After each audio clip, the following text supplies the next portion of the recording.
morning students. So are you ready for today's class? So let's start.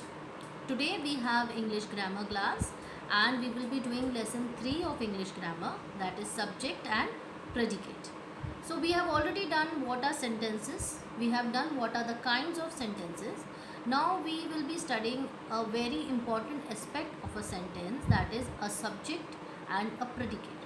A sentence has two parts, subject and predicate, and a sentence is incomplete without these two.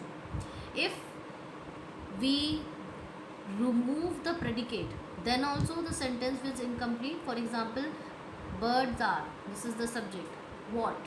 It is not saying anything about the birds, so this is an incomplete sentence.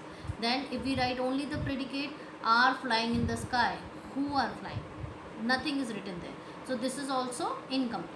So subject and predicate completes the sentence. Now let's see what are they.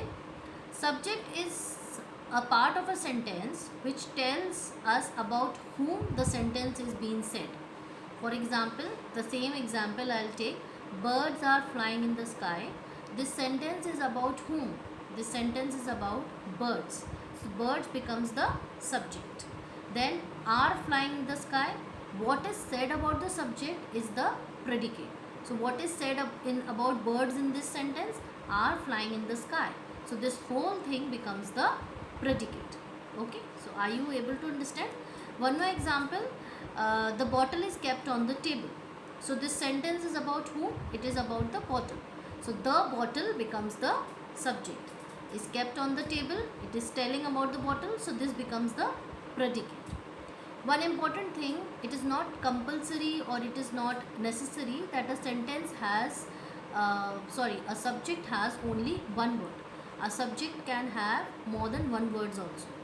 And second thing is, like, a predicate always has a verb into it.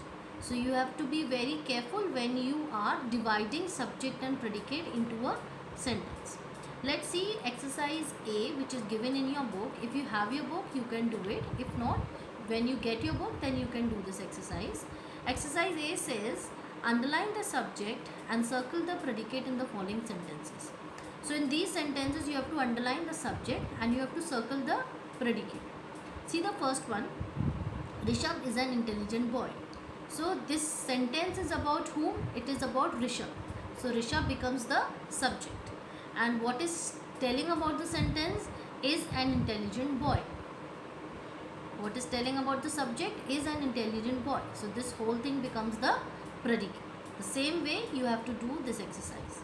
Exercise B, fill in the blank with suitable subject or predicate.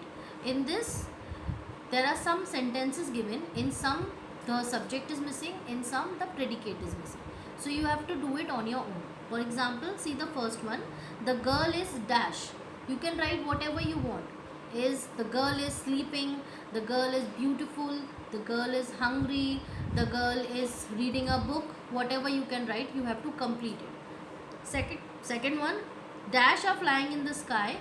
Now here you have to write a subject. You can write birds are flying in the sky, or you can write some parrots are flying in the sky, or you can write pigeons are flying in the sky. You can write anything. So this way you will be doing the exercise.